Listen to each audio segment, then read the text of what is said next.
Assalamualaikum warahmatullahi wabarakatuh. Bersama saya Firdaus Wijaya Kusuma, calon guru penggerak angkatan 9 dari SD Negeri Soko, Kota Pekalongan. Saat ini saya ditemani oleh Habib Abdullah Asgar. Selamat pagi, Beb. Assalamualaikum warahmatullahi wabarakatuh. Sehat ya? Alhamdulillah sehat. Kali ini saya di SD Salafiyah Fityatul Huda, salah satu sekolah terbaik di Kota Pekalongan. Saya kali ini akan mewawancarai Bapak Kepala Sekolah SD Salafiyah Fityatul Huda, yaitu Habib Abdullah Asgar, untuk melaksanakan tugas dari pendidikan guru penggerak. Selamat pagi, Habib Abdullah. Mohon izin untuk wawancara Habib mengenai dilema etika dan beberapa hal lainnya. Mungkin yang hari ini sehat, Beb, ya? Alhamdulillah sehat. Dengan sehat. Alhamdulillah saya juga sehat, Beb, ya. Alhamdulillah. Sekolah lancar, Beb, ya? Alhamdulillah lancar. Alhamdulillah lancar semuanya. Izin bertanya Habib tentang dilema etika. Ada beberapa pertanyaan yang ingin saya sampaikan. Yang pertama, selama ini ketika bagaimana Habib dapat mengidentifikasi Habib tentang kasus-kasus yang merupakan dilema etika ataupun rujukan moral, Habib? Ya, kita lihat dulu kasusnya. Kalau kasusnya ini berhubungan dengan ranah hukum, maka itu termasuk rujukan moral. Rujukan moral. Tapi jika kasus itu tidak berkaitan dengan ranah hukum, maka itu termasuk dilema etika. Nah, dilema etika ini kan benar lawan benar, ya, tetapi bertentangan secara moral. Dan di situ kita ya ada berusaha sedikit menjelaskan kepada yang terlibat seperti itu. Oh, gitu. Artinya ketika berkaitan dengan hukum itu termasuk rujukan moral, gitu ya. Dan juga ada dilema etika tadi bukan ranah hukumnya, gitu ya, yaitu benar melawan benar, ya. Kita untuk mengambil keputusan ya harus dengan ya pertimbangan banyak yang dipertimbangkan. Selama ini bagaimana Habib menjalankan pengambilan keputusan di sekolah, terutama untuk kasus di mana ada dua kepentingan yang sama-sama benar atau sama-sama mengandung nilai kebajikan, Habib?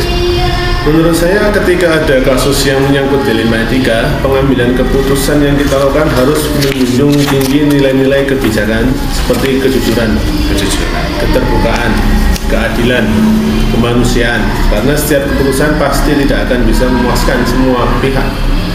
Akan selalu ada pro dan kontra, sehingga keputusan itu harus seimbang atau berada di tengah-tengah. Baik, menarik sekali ya. Tadi suatu keputusan itu tidak bisa memuaskan semua pihak, ya. Tapi kita bisa mengambil, ya. Apalagi kadang kita manusia, manusia itu untuk menggapai kepuasan manusia lainnya itu tujuan yang tidak bakal dicapai. Ridhon nas ghayatun la tudrak. Ya, kita mengharap ridhonya manusia seluruh ya sepakat dengan kita itu nggak mungkin, mustahil. Itu mesti ada pro dan kontranya. Tapi ya kita bisa semaksimal mungkin berada di tengah-tengah seperti itu. Mendengarkan aspirasi yang kurang setuju dengan keputusan yang sudah dijalankan dan tidak semena-mena dengan keputusan yang sudah dijalankan seperti itu. Terima kasih Habib atas penjelasannya tadi, ya. Artinya kita tidak semena-mena terhadap keputusannya dan bisa bermanfaat untuk orang lain, ya, keputusan tadi. Nah, selanjutnya Habib, langkah-langkah atau prosedur apa nih yang bisa Habib lakukan selama ini? Langkah-langkahnya kita memilih 4 langkah yang bisa kita lakukan dalam mengambil keputusan terhadap kasus dilema etika. Pertama, mengkonfirmasi dulu benar enggak ini. Konfirmasi, ya. Hanya isu-isu saja. Takutnya hanya isu, ya. Kita mengkonfirmasi betul enggak kejadian seperti itu. Yang kedua, memanggil orang-orang yang terlibat dalam kasus tersebut. Dipanggil, ya. Dipanggil ini untuk memastikan lagi tabayun. Memastikan. Karena kalau kita tidak tabayun hanya saja bisa ada yang hasut atau yang gimana dan tidak suka dengan sesuatu hal terus membuat perkara yang mengada-ngada. Yang ketiga, kemudian saya mengajak mengajak yayasan ya untuk mendiskusikan permasalahan dan mendapatkan pertimbangan dalam mengambil keputusan. Ini kalau sudah yang benar terjadi nah kemudian kita mengajak yayasan ya untuk mempertimbangkan dalam mengambil keputusan. Dan yang keempat, yang terakhir, merefleksikan bagaimana sekiranya jika saya berada pada posisi seperti itu. Artinya Habib tadi juga melibatkan unsur-unsur yayasan ya di dalam pengambilan sebuah keputusan, dan juga merefleksikan bagaimana sekiranya kalau saya berada pada posisi tersebut ya Habib ya, agar mengambilan keputusannya lebih bijak, bisa diterima, mungkin tidak 100% diterima, walaupun tidak 100% diterima, minimal di atas 50% lagi ya, minimal di atas 50%. Ya. Hal-hal apa saja yang selama ini Habib anggap efektif dalam pengambilan keputusan pada kasus-kasus dilema etika ini? Kalau hal-halnya yaitu saya rasa komunikasi ya. Komunikasi, bagaimana kita berkomunikasi secara efektif, terbuka, tidak menyalahkan satu pihak, tetapi berusaha merangkul semua pihak. Nah, ini di sini komunikasinya jangan istilahnya komunikasi anak kecil. Komunikasi anak kecil itu ketika kita ditanya suatu masalah, dia melempar. Oh dia salah, dia salah, aku enggak kok, aku enggak, seperti itu ya. Jadi komunikasi yang terbuka, tidak menyalahkan satu pihak, tapi berusaha merangkul semua pihak ya, berkepentingan, memahami perasaan mereka layaknya kita memahami perasaan sendiri. Keputusan yang kita ambil dapat dipertanggungjawabkan bersama. Jadi komunikasinya yang harmonis lah, seperti itu. Jangan terus mungkin ya ada rasa minder, tidak enak, takut dibilang pengadu dan lain sebagainya kan, dalam komunikasi seperti itu ya. Tapi kalau kita terbuka dan harmonis, itu bisa istilahnya masalah-masalah yang terjadi bisa diselesaikan dengan musyawarah.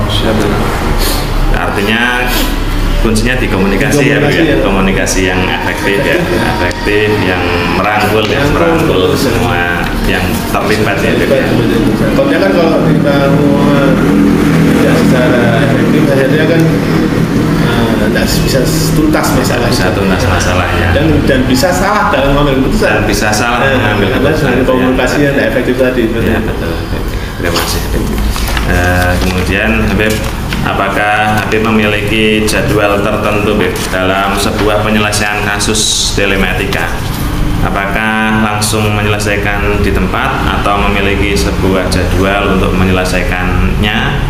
Bentuk atau prosedur seperti apa ini Habib yang dijalankan? Untuk jadwal ya, untuk masalah jadwal kita tidak memiliki jadwal. Tidak memiliki jadwal Habib tertentu ya.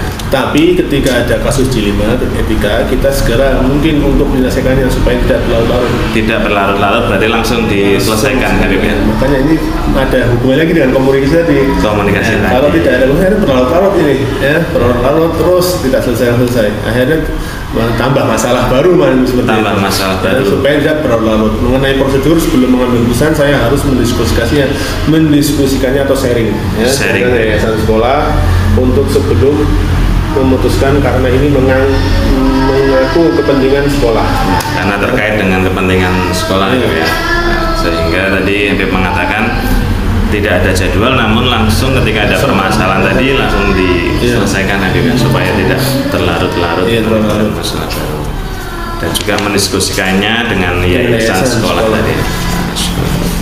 Selanjutnya mungkin ini yang pertanyaan terakhir Habib ya, yaitu adakah seseorang atau faktor-faktor apa yang selama ini mempermudah atau membantu Habib dalam mengambil keputusan dalam kasus-kasus dilema etika?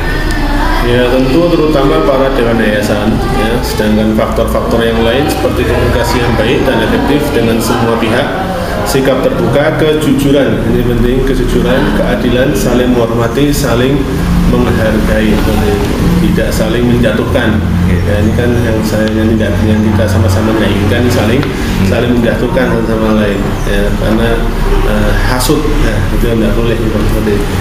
Terima kasih Habib tadi sudah menyampaikan yang terakhir, yaitu yang membantu tadi adalah yayasan Habib ya, terutama ya. Kemudian faktor-faktor lain, komunikasi yang efektif, kemudian ada kejujuran dari yang paling penting ya, dan juga saling menghormati dan tidak menjatuhkan sama lain.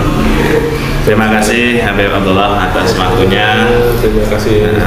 Sehingga menambah wawasan buat saya dan mengambil hikmahnya dari pembicaraan ini Habib. Syukran Habib Abdullah. Demikian wawancara saya. Semoga bermanfaat. Waalaikumsalam. Assalamualaikum warahmatullahi wabarakatuh. Waalaikumsalam warahmatullahi wabarakatuh.